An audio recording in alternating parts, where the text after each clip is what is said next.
Hello my dear student, तो कैसे हो आप सभी लोग और कैसे चल रही है आप लोगों की बोर्ड एग्जाम की तैयारी। जितने भी स्टूडेंट क्लास 10 में हैं, ये है 2027 बोर्ड हिंदी का भैया मॉडल पेपर। ठीक है, आप लोगों की बोर्ड एग्जाम का ये मॉडल पेपर है मेरे प्यारे लाडलो। आप लोग 2027 बोर्ड एग्जाम में हिंदी का पेपर देने वाले हो, तो आप लोग ये पूरा पेपर तैयार करके जरूर जाना, क्योंकि ये गेस पेपर है। यहां से बहुत सारे क्वेश्चन आपके बोर्ड एग्जाम के पेपर में आने वाला है। ठीक है, बहुत ध्यान से देखना, ये पूरा पेपर आप लोग तैयार करके ही बोर्ड हॉल में पेपर देने जाना। और आज की इस वीडियो को सबसे पहले लाइक करके सभी फ्रेंड्स के साथ शेयर कर देना, क्योंकि इस पेपर के लिए मैंने भैया 5 से 6 दिन लगातार मेहनत किया है, क्योंकि ये आप लोगों के बोर्ड एग्जाम में बहुत सारे क्वेश्चन यहां से आने वाले हैं।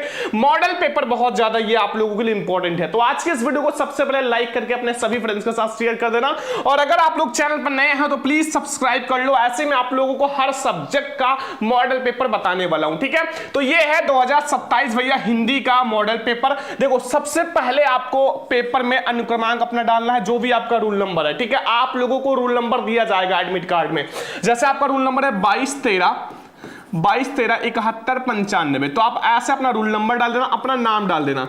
जैसे आपका नाम है अंकित पाल, तो आप अपना नाम और रूल नंबर जरूर से ही डाल देना। ठीक है, और ये है 2027 हिंदी का मॉडल पेपर, और पेपर कोड है 801 VD। ठीक है, ऐसे आपका पेपर कोड लिखा रहता है, हर एक जिले का पेपर कोड अलग अलग होता है। ठीक है, तो ये जो है VD पेपर कोड है, बहुत ज्यादा इंपॉर्टेंट है। देखो, आपके पास समय जो रहेगा वो 3 घंटे 15 मिनट का रहेगा। 3 घंटे आपको पेपर को सॉल्व करना है, 15 मिनट पेपर को पढ़ना है और देखना है आपको कितना नंबर आता है, कितना नंबर नहीं आता है। ठीक है, पूर्णांक जो रहेगा, पूरा पेपर जो रहेगा वो आपका 70 नंबर का रहेगा। ठीक है, तो सबसे पहले मैं आपको थोड़ा सा निर्देश बता देता हूं, जो कि बहुत ज्यादा इंपॉर्टेंट है। पेपर देने से पहले आप जरूर से पढ़ लिया करो निर्देश।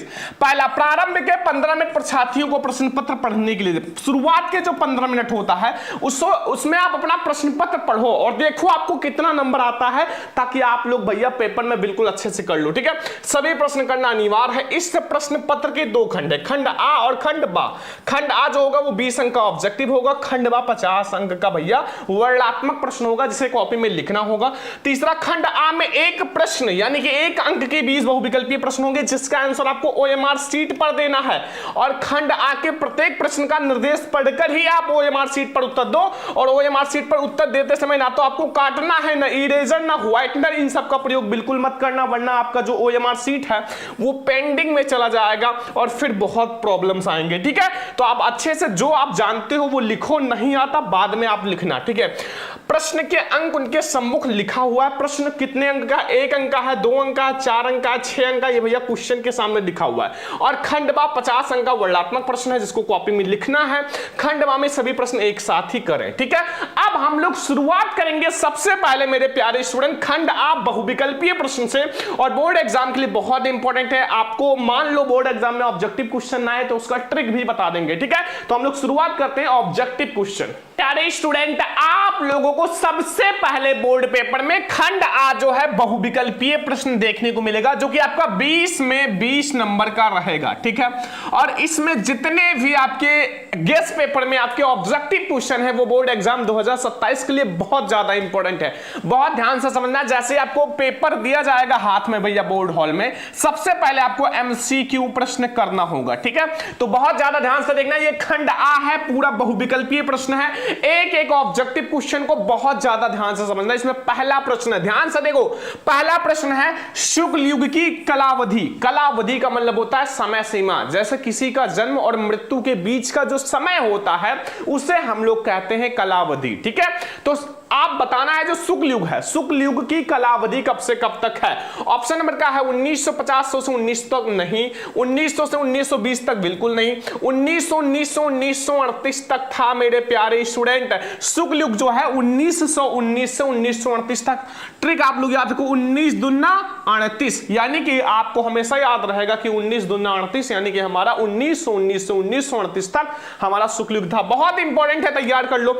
अब हम लोग दूसरा नंबर क्वेश्चन देखते हैं, बोर्ड एग्जाम के लिए बहुत ज्यादा इंपॉर्टेंट। एक एक क्वेश्चन को बहुत ज्यादा ध्यान से समझना। देखो, दूसरा नंबर प्रश्न है कि सिंदूर की होली नाटक के नाटककार हैं। जो सिंदूर की होली एक नाटक है, एक रचना है, उसके कौन है भैया नाटककार? ऑप्शन है भैया जयशंकर प्रसाद, बिल्कुल नहीं भैया। राम कुमार वर्मा नहीं। हरकृष्ण प्रेमी नहीं। लक्ष्मी नारायण मिश्र जी। कौन है भैया? सिंदूर की होली के जो नाटककार हैं वो हैं लक्ष्मी नारायण मिश्र जी। बहुत ज्यादा इंपॉर्टेंट है, बहुत ध्यान से समझना है एक एक क्वेश्चन को। क्वेश्चन नंबर 3 है, निम्नलिखित कथनों में से कौन सा कथन सही है? ये सारा तैयार कर लेना, मैं आपको पीडीएफ दे दूंगा मेरे प्यारे स्टूडेंट, ठीक है। तो निम्नलिखित कथनों में से कौन सा सही है भैया? ऑप्शन नंबर क्या है? शशांक के रचनाकार आचार्य रामचंद्र शुक्ल है, बिल्कुल नहीं भैया।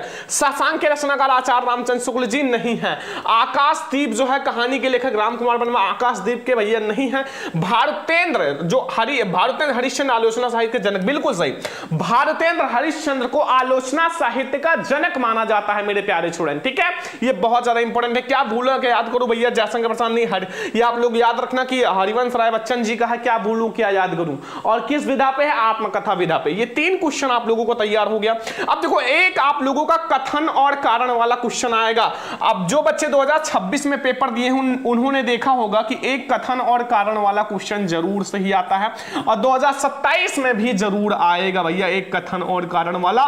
तो बहुत ज्यादा ध्यान से समझना ये वाला क्वेश्चन, ठीक है। बोर्ड एग्जाम के लिए इंपॉर्टेंट है। देखो यहां लिखा हुआ है कि कथन है, मतलब कथन ए है कि शुक्लोत्तर युग को प्रगतवादी युग भी कहा जाता है।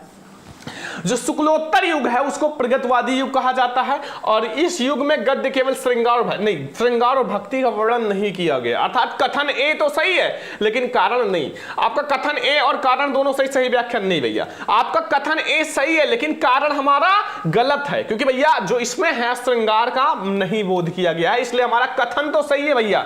जो कथन है शुक्लोत्तर युग को प्रगतवादी युग भी कहा जाता है, लेकिन इसमें भैया जो श्रृंगार और भक्ति का वर्णन नहीं किया गया, इसलिए हमारा गा वाला ऑप्शन सही है। देखो अगर आपको ऐसे क्वेश्चन हार्ड लगते हैं तो याद रखना आपका ऑप्शन नंबर ए व फिर ऑप्शन नंबर सी, यानी कि ऑप्शन नंबर का व फिर ऑप्शन नंबर गा ही ज्यादातर सही होता है हिंदी में, ठीक है। याद रखना अगर का नहीं सही है तो अगर गा वाला नहीं सही है तो का वाला सही होगा, याद रखना, ठीक है। मैं आपको ट्रिक भी बताऊंगा हिंदी में पास होने का, बस आप लोग चैनल को सब्सक्राइब करके वीडियो को लाइक कर दो सभी स्टूडेंट। देखो हंस नामक पत्रिका का संपादन किसने किया था? जल्दी बताओ, बहुत ज्यादा वायरल है बोर्ड एग्जाम के लिए। हंस नामक पत्रिका का संपादन किसने किया था? मुंशी प्रेमचंद जी ने। निराला नहीं, जयशंकर प्रसाद नहीं और महादेव नहीं। हमारा ऑप्शन नंबर का है निराला जी ने किया था भैया। ये हमारा बहुत ज्यादा इंपॉर्टेंट है क्वेश्चन नंबर 5। अब हम लोग आते हैं क्वेश्चन नंबर 6, जो सारंगधर रचनाकार है। सारंगधर 1 नंबर का बहुत इंपॉर्टेंट है। सारंगधर इसमें से किसके रचनाकार है? प्रमाण रासो नहीं भैया। हम्मीर रासो, जल्दी बताओ। हम्मीर रासो बिल्कुल सही है। हम्मीर रासो के रचनाकार जो हैं वो हमारे सारंगधर जी हैं, ठीक है। सारंगधर जी जो हैं वो हम्मीर रासो के रचनाकार हैं। ये 6 में 6 नंबर हमारा गेस्ट पेपर में कंप्लीट हो गया। अब हम लोग देखते हैं क्वेश्चन नंबर 7। हम लोग देखते हैं क्वेश्चन नंबर 7। देखो आप लोग उचित कूट के माध्यम से सुमेलित कीजिए। बोर्ड एग्जाम में एक आप लोगों का मिलान आएगा भैया। नया पेपर पैटर्न है 2027 का, एक मिलान आएगा और एक कथन कारण वाला तो आता ही है, ठीक है। अब मिलान देखो जो मैं आपको बता रहा हूं ध्यान से समझो कि आपका ऑप्शन नंबर ए का है, खा है, गा है, घा है। देखो अब मैं आपको पहले मिलान दिखा देता हूं फिर आप ट्रिक से समझ जाओगे। देखो जैसे यहां आपका सूची फर्स्ट एंड सूची सेकंड है, ध्यान से समझो मेरे प्यारे बच्चों। अभी से आप हिंदी में बिल्कुल टॉपर बन जाओ, 95% लाओ, ठीक है। मैं आपको सब कुछ पढ़ाने वाला हूं। देखो यहां आपका है कामायनी, भारत भारती, उर्वशी, और यहां मैथिली शरण गुप्त, जयशंकर प्रसाद, रामधारी सिंह दिनकर। इसमें से कोई एक अगर आपको पता हो, जैसे देखो इसमें कामायनी के रचनाकार जयशंकर प्रसाद जी हैं, अगर एक पता हो ए वाले का दूसरा, तो आप ऑप्शन में देख के जिसमें ए वाले का दूसरा है उसी के अकॉर्डिंग आप सारा मिला सकते हो। अभी ऑप्शन में दिखाएंगे, वैसे मुझे पता है भैया, ठीक है। उर्वशी जो है वो किसका है? रामधारी सिंह दिनकर जी का है, और भारत भारती मैथिली शरण गुप्त जी का है। देखो ए वाले का दूसरा, देखो अभी मैं आपको दिखाता हूं यहां इसमें। देखो ए वाले का दूसरा कौन सा है, अभी पता चल जाएगा कौन सा सही है। ए वाले का इसमें कौन सा है? पहला, बिल्कुल गलत। ए वाले का तीसरा, बिल्कुल गलत। ए वाले का तीसरा, बिल्कुल गलत। ए वाले का दूसरा, ये वाला सही है। अगर एक आपको पता है ए वाले का दूसरा, आप तो बी वाले को पहले से और सी वाले को तीसरे से आप बहुत आसानी से मिला सकते हो। क्यों? क्योंकि यही वाला सही है। आपका एक सही है तो सारा सही होगा, ठीक है। ये हमारा बहुत वायरल है बोर्ड एग्जाम के लिए ऑब्जेक्टिव, ठीक है। ऐसे आपके बोर्ड एग्जाम में जरूर आएंगे। अगला क्वेश्चन नंबर 8 देखो। क्वेश्चन नंबर 8 है आंगन के पार द्वार के रचयिता है। आंगन के पार द्वार के रचयिता कौन है? धर्मवीर भारती नहीं, गजानन मुक्ति वो नहीं, सचिदानंद हीरानंद वत्सन अज्ञेय जी हैं भैया, अज्ञेय जी हैं आंगन के पार द्वार के रचयिता। ठीक है, एक एक क्वेश्चन को तैयार कर लेना। ये जो गेस्ट पेपर है, मॉडल पेपर है, बहुत इंपॉर्टेंट है। प्रयोगवादी काव्य धारा की विशेषता है, बताओ प्रयोगवादी काव्य धारा की विशेषता क्या है? रस के आधारित ग्रंथ नहीं, आशादाताओं की प्रशंसा नहीं, नवीन उपमाओं का प्रयोग, गा वाला ऑप्शन सही है, नवीन उपमाओं का प्रयोग, इनमें से कोई नहीं गलत है। ठीक है, ये 9 क्वेश्चन हो गए। आप देखो एक और आपका कथन और कारण वाला मैं समझा देता हूं, बहुत ज्यादा इंपॉर्टेंट है। 2 अगर आपने समझ लिया तो एक बोर्ड एग्जाम में जरूर आएगा। कथन ए है, 10वां नंबर प्रश्न, ध्यान से समझो। रीति काल को हिंदी साहित्य का श्रृंगार काल कहा जाता है, बिल्कुल सही। रीति काल को हम लोग श्रृंगार काल कहते हैं। ठीक है, कारण है इस काल में कवियों ने श्रृंगार की विशेषता, बिल्कुल सही। तो अब आपका इसमें अगर ऐसा है दोनों सही लग रहा है तो आंख मूंद के आप का वाला लगा दो, बिल्कुल सही है, क्योंकि कथन ए और कारण दोनों सही है, सही व्याख्या भी कर रहा तो हमारा का वाला सही है, और सारा जो हमारा है वो गलत है। ठीक है, हमारा इसमें का वाला सही है। ठीक है, समझ में आ गया ना? ये 10 क्वेश्चन आप लोगों को बिल्कुल तैयार कर लेना है। अगला आ जाओ 11 नंबर क्वेश्चन। देखो करुण रस का स्थायी भाव, 2 रस आप तैयार कर लो। एक तो करुण रस सभी को बच्चों पता है करुण रस, एक हास्य रस। ठीक है, करुण रस का तो सभी को पता है शोक, मतलब रोना धोना शोक, और हास्य रस का हास होता है। ठीक है, ये 2 आप तैयार कर लो, करुण रस का शोक, हास्य रस का हास। तो करुण रस का क्रोध नहीं होगा, हास नहीं होगा, शोक होगा। शोक का मतलब जब कोई मन चाहे चीज नष्ट हो जाए, या कोई आप उसको बहुत चाह रहे हो और आपको छोड़ के चला जाए तो उसे शोक कहते हैं। ठीक है, चलो 11 क्वेश्चन हो गया। अब हम लोग आते हैं 12 नंबर क्वेश्चन की ओर, बहुत ज्यादा इंपॉर्टेंट क्वेश्चन है बोर्ड एग्जाम के लिए। तो अब हम लोग देखते हैं क्वेश्चन नंबर 12, बहुत ज्यादा इंपॉर्टेंट है भैया, आप लोग बहुत ध्यान से समझना कि जहां उपमेय को उपमान पर सीधा आरोपित किया जाए, भैया सीधा आरोपित करने का मतलब क्या होता है? अलंकार पढ़ा देंगे, चुटकियों में समझ जाओगे। सीधा आरोपित करने का मतलब उसमें हमारा उपमा नहीं, उत्प्रेक्षा नहीं, डायरेक्ट रूपक अलंकार। ठीक है, डायरेक्ट आप तुलना कर दो तो वो रूपक अलंकार होता है। ठीक है, अगर उत्प्रेक्षा होगा तो उसमें मनु मानो जन जानो मनहु जनहु लगा होगा, और अगर उपमा होगा तो उसमें सा सी ऐसे कुछ लगा होगा। सबका ट्रिक बताएंगे। ठीक है, तो हमारा खा वाला ऑप्शन सही है। चलो नेक्स्ट क्वेश्चन, ध्यान से समझो, आप लोगों को हिंदी में टॉपर बनाएंगे। ठीक है, एक एक क्वेश्चन को ध्यान से समझो। ठीक है, देखो अगला हमारा 13 नंबर प्रश्न है मेरे प्यारे स्टूडेंट, ध्यान से समझ लो। 13 नंबर प्रश्न है, जो सुमिरत सिद्ध हुई गणनायक कविवर बदन करहूं अनग्रा सोई बुद्धि रस सदन, इसमें कौन सा हमारा छंद है? देखो रस अलंकार एक एक नंबर का आता है, 3 नंबर आपको मिलेगा। ठीक है, और सबका ट्रिक से समझाएंगे। सोरठा है, रोला है, दोहा है, कुंडलिया है, जल्दी बताओ इसमें हमारा कौन सा है? सोरठा है। कौन सा है मेरे प्यारे स्टूडेंट? सोरठा है, ना तो रोला है, ना तो दोहा है, ना तो कुंडलिया। सबसे बड़ी बात आप ये समझ लो कि आपके बोर्ड एग्जाम में सोरठा और रोला ही है, कुंडलिया दोहा तो सिलेबस में है नहीं, तो 2 में से कोई एक सही है। ठीक है, चलो आ जाओ 14 नंबर प्रश्न है, जिस वाक्य से आश्चर्य दुख या सुख का बोध होता है ऐसा वाक्य को क्या कहते हैं? नकारात्मक में नहीं लगा होगा, प्रश्नवाचक में प्रश्न पूछेगा, विस्मयादि बोधक कहेंगे। क्या कहेंगे? विस्मयादि बोधक। बहुत ज्यादा इंपॉर्टेंट है हमारा खा वाला ऑप्शन। ठीक है, चलो नेक्स्ट क्वेश्चन, निर्गुण में कौन सा समास है? सॉरी उपसर्ग है निर्गुण। निर्गुण में देखो आधा रा लगा हुआ है तो नी नहीं होगा, नी आधा रा लगा हुआ है तो हमारा रा के नीचे आधा रा लगा, जैसे नी और रा के नीचे आधा रा लगा दो। ठीक है, ये आधा रा हो जाएगा, तो इसलिए हमारा घा वाला ऑप्शन से। नेक्स्ट क्वेश्चन, एक एक क्वेश्चन को बहुत ध्यान से समझेंगे। देखो पूरा 20 में 20 नंबर आप लोग तैयार कर लो। वह अचानक चला गया, वाक्य में प्रयुक्त अचानक शब्द का व्याकरणीकरण परिचय है। ठीक है, क्या है? संज्ञा है? नहीं। सर्वनाम नहीं। क्रिया नहीं। क्रिया विशेषण है। क्या है? क्रिया विशेषण है। ठीक है, 16 एमसीक्यू हम लोग देख चुके हैं। 17 नंबर देखो, नवरत्न में कौन सा समास है? सभी बच्चे ध्यान रखना, नवरत्न में कौन सा समास है? देखो सबसे बड़ी बात, आगे क्या लगा हुआ है? नौ। नौ का मतलब 9 हो गया, तो इसलिए हमारा द्विगु समास हो जाएगा। ठीक है, द्विगु समास, जैसे देखो त्रिलोचन, त्रि तो त्रि आगे अर्थात 3 लगा हुआ है, पंचवटी आगे 5 अर्थात गिनती आ जाए 5 लगा हुआ है, तो ये समझ जाना कि द्विगु समास होगा। और अगर जैसे माता, माता हाइफन पिता, भाई बहन सर मैडम ये लगा हो तो वो हमारा द्वंद्व समास होगा। 2 ही समास आपके सिलेबस में, द्विगु और द्वंद्व दोनों, मैंने आपको ट्रिक समझा दिया। चलो नेक्स्ट क्वेश्चन। ठीक है, आप लोगों को जो क्वेश्चन नहीं समझ में आ रहा है कमेंट करना, मैं आपको बता दूंगा। 18 नंबर प्रश्न है, धनुष का पर्यायवाची शब्द है। धनुष का पर्यायवाची शब्द कौन सा है? देखो अश्विम नहीं, कोदंड, उसमें क्या होता है? दंड होता है। धनुष में क्या होता है? दंड लगा होता है, अर्थात डंडा लगा होता है, इसलिए हमारा कोदंड हो जाएगा। गा वाला ऑप्शन बिल्कुल सही है। चलो नेक्स्ट क्वेश्चन हम लोग देखते हैं। यहां हमारा बहुत ज्यादा इंपॉर्टेंट क्वेश्चन आ चुका है। 19 नंबर प्रश्न, बहुत ध्यान से देखना कि तेसाम में विभक्ति और वचन, तेसाम में कौन सा विभक्ति और वचन है? पंचमी विभक्ति नहीं भैया, सप्तमी नहीं, पष्टी विभक्ति बहुवचन। क्या है? पष्टी विभक्ति बहुवचन। ठीक है, चलो नेक्स्ट क्वेश्चन पे हम लोग आते हैं, लास्ट वाले क्वेश्चन पे, 20 नंबर क्वेश्चन। ध्यान से समझो, लास्ट ऑब्जेक्टिव है। देखो लिखा हुआ है कि निम्नलिखित शब्दों में सर्वनाम है। सर्वनाम का मतलब होता है जैसे वह है, तुम है, हम हैं, ये सब सर्वनाम है। मतलब ही शी इट दिस दैट, आपने इंग्लिश में पढ़ा होगा। तो इसमें बताओ, मनुष्य नाउन है, कोई सर्वनाम है, कोई भी एक सर्वनाम है। अगर वह आ जाए तो वो भी सर्वनाम है, अगर तुम आ जाए तो वो भी। ठीक है, तो ये हमारे हो गए 20 में 20 MCQ प्रश्न। भैया आप लोग ये तैयार करके ही बोर्ड हॉल में पेपर देने जाना, क्योंकि ये गेस्ट पेपर है बच्चा, और आपको तैयार करके ही जाना है। ठीक है, ये सारा PDF आपको मिल जाएगा हमारे क्रैश कोर्स में। सभी बच्चे सरमन लेक्चर ऐप डाउनलोड कर लो और आराम से ज्वाइन कर लो। ठीक है, तो ये 20 ऑब्जेक्टिव हो गया।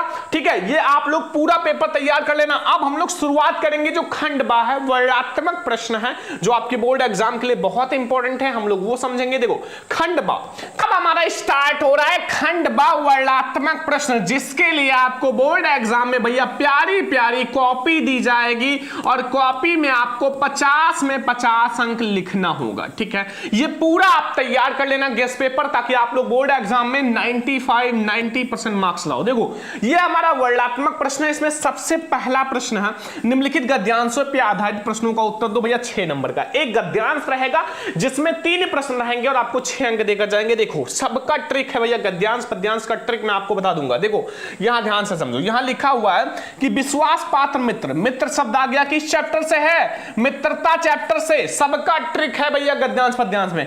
जीवन की एक औषधि है, हमें अपने मित्रों से यह आशा रखनी चाहिए कि वे उत्तम संकल्पों से हमें दृढ़ करेंगे, दोस्तों त्रुटियों से हमें बचाएंगे, हमारे सत्य और पवित्रता का मर्यादा को पुष्ट करेंगे, जब हम कुमार्ग पैर रखेंगे तो हमें सचेत करेंगे। बस इतना रेखांकित अंश है, मतलब इसकी व्याख्या करना होगा। ठीक है, फिर जब हम हतोत्साहित होंगे तो वो हमें उत्साहित भी करेंगे। सारांश यह है कि हमें उत्तमापूर्वक जीवन निर्वाह करने में हर तरह से सहायता देंगे। सच्ची मित्रता में उत्तम से उत्तम दया से निपुणता और परख होती है, अच्छी से अच्छी माता सा कोमलता, और ऐसे मित्र को हमें प्रयास करना चाहिए कि अच्छे पुरुष, हमें प्रत्येक पुरुष को करना चाहिए ऐसा मित्र बनाने का। ठीक है, अब मान लो आपको ये रेखांकित अंश का व्याख्या ना आता हो, तो आप मित्र के बारे में जो जो जानते हो वो छाप देना, छोड़ना मत। ठीक है, बिल्कुल से छाप देना।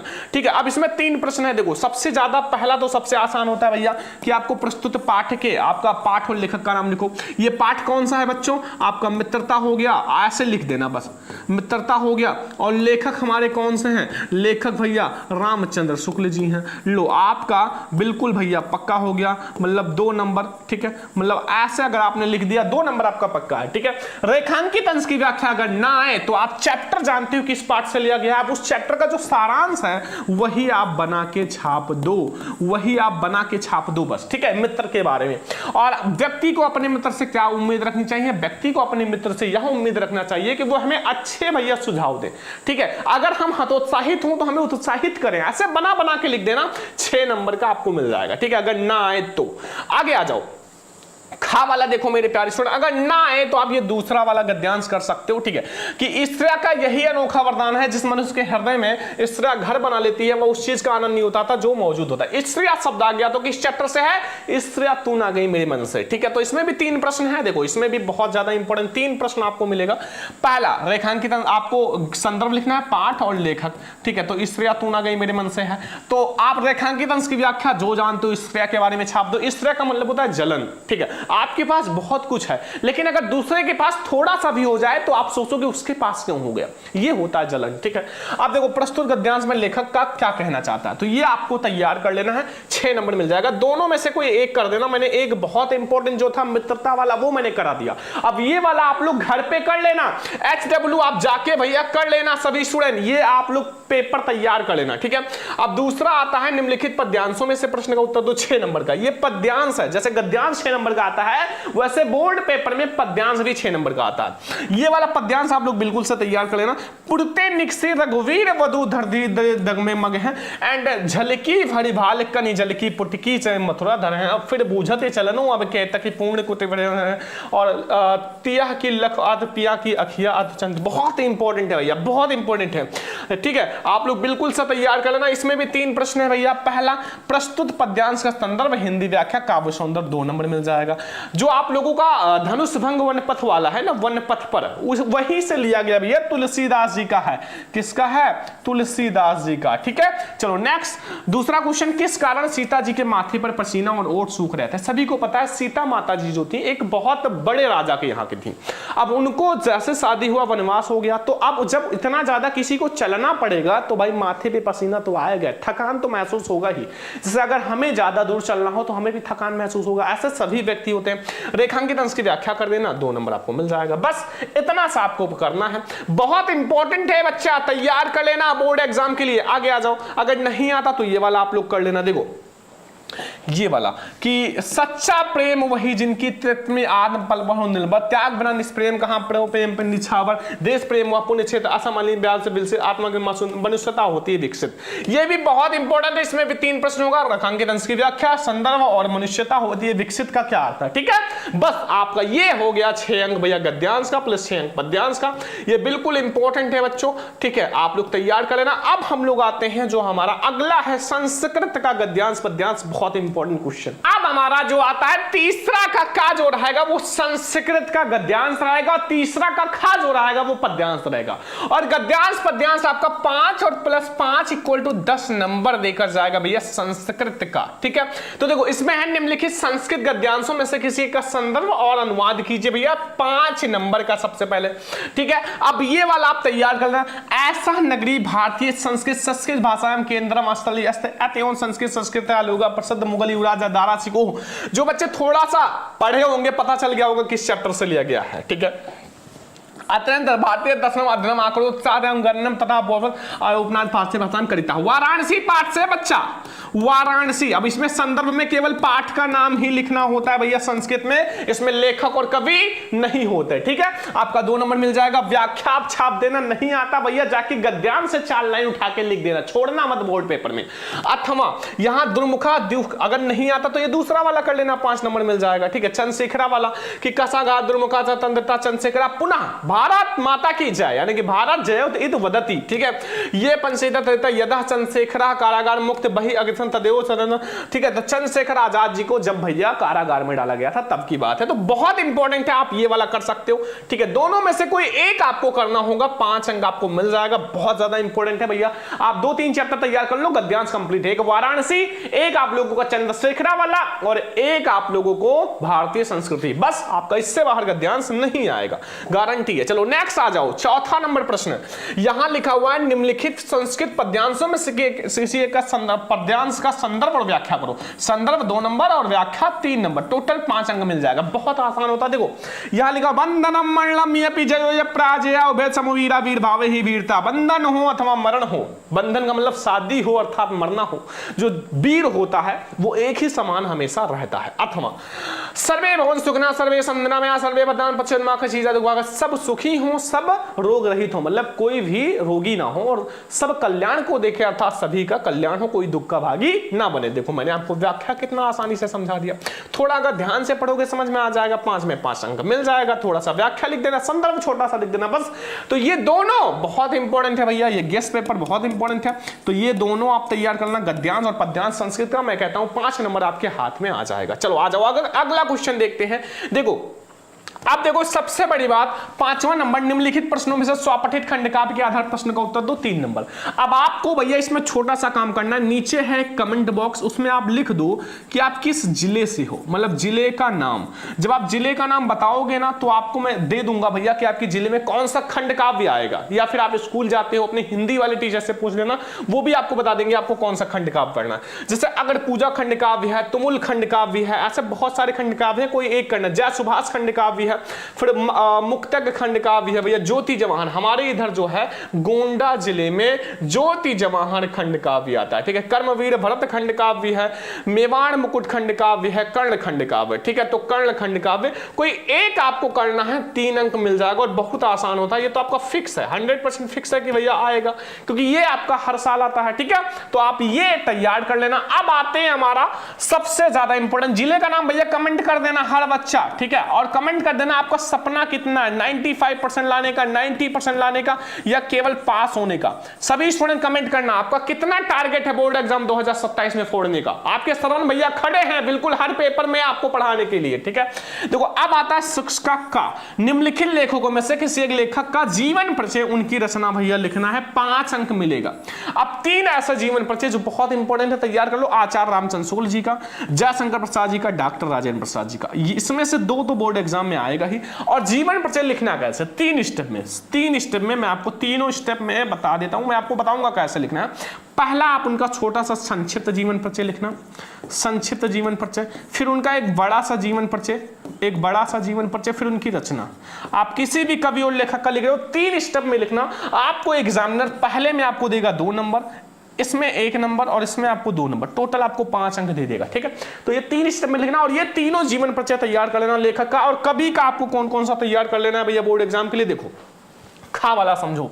देखो कि निम्नलिखित कवियों में से किसी एक कवि का जीवन परिचय, उनकी रचना 5 नंबर का, सूरदास, गोस्वामी तुलसीदास, सुमित्रानंदन पंत, ये भी बहुत ज्यादा इंपॉर्टेंट, इसमें से 2 आएगा और इसको भी 3 स्टेप में आपको लिखना है जैसा मैंने आपको बताया है, बस, ठीक है। तो ये हमारा हो गया लेखक और कवि का जीवन परिचय, यानी कि 5 और प्लस 5 10 नंबर आपका फिक्स है, ठीक है। चलो अब हम लोग देखते हैं अगला क्वेश्चन बोर्ड एग्जाम में कौन सा आने वाला है। अब हमारा 8वां प्रश्न रहेगा, निम्नलिखित में से किन्हीं 2 प्रश्नों को तो दो संस्कृत में। वाराणसी नगरी कुत स्थित, वाराणसी नगरी गंगा कूल स्थित, मतलब जो गंगा है भैया, गंगा नदी है, उसके किनारे वाराणसी नदी स्थित है, ठीक है। चलो आगे आ जाओ। लोभा केन वर्धते, लोभा लोभेन वर्धते, ठीक है। वैसे मुझे नहीं पता इसलिए मैंने वैसे बना के लिख दिया, ठीक है। तो इसमें से 2 प्रश्न आपको करना है, वाताता शीघ्रम किम अस्ति, और ऐसे आपको 2 प्रश्न करना। नहीं आता मान लो आप 2 प्रश्न में से एक आता है, एक नहीं आता, तो जो संस्कृत का गद्यांश है उसमें से कोई 1-2 अक्षर कट करके इनको फिल कर देना, छोड़ना मत, ठीक है। मेरे कहने का मतलब है क्वेश्चन छोड़कर मत आओ। एग्जामिनर कहता है कि अगर बच्चे ने खाली पेज छोड़ा है तो हम नंबर नहीं दे सकते, लेकिन अगर बच्चे ने कुछ लिखा है तो 5 नंबर में हम उसको 3 नंबर या 4 नंबर दे देते हैं, ठीक है। तो आप खाली पेज मत छोड़कर आओ, ये सबसे बड़ी गलती है बच्चों का। देखो 9 नंबर क्वेश्चन, निम्नलिखित किसी एक विषय पर आपको निबंध लिखना है, 5 निबंध है, बहुत इंपॉर्टेंट है। देखो बेरोजगारी की समस्या भैया बहुत इंपॉर्टेंट, तैयार कर लो। प्रदूषण की समस्या तथा समाधान बहुत इंपॉर्टेंट है। योग शिक्षा आवश्यकता और उपयोगिता बहुत इंपॉर्टेंट है। वृक्षारोपण का महत्व बहुत इंपॉर्टेंट, विज्ञान वरदान है सब बहुत इंपॉर्टेंट। ये 5 आपको तैयार कर लेना है। और हमेशा आप जब निबंध लिखो ना मेरे प्यारे बच्चों, तो हेडिंग बना के लिखो। हमेशा याद रखो कि आप जब निबंध लिख रहे हो ना तो हेडिंग बना के लिखो, और हेडिंग बनाओगे तो आपको पूरा 7 में 7 नंबर मिल जाएगा। अब मैं आपको 4 ऐसे हेडिंग बता देता हूं जो हर एक निबंध में कॉमन है, चाहे आप जो भी निबंध लिख रहे हो हर एक में कॉमन है। सबसे पहला आपका रूपरेखा, अगर आप रूपरेखा डाल रहे हो ना, हर एक में आपको लिखना पड़ेगा रूपरेखा, चाहे आपका कोई सा भी निबंध आ जाए, हर एक में आपको रूपरेखा डालना ही पड़ेगा। और सेकंड नंबर है भैया प्रस्तावना, ठीक है, ये हर एक निबंध में आपको डालना ही पड़ेगा प्रस्तावना, ठीक है। चाहे आप जो भी निबंध लिख रहे हो, मैं आपको 4 ऐसा हेडिंग बता देता हूं जो बिल्कुल कॉमन है, 2 हेडिंग खुद से बना के लिख लेना।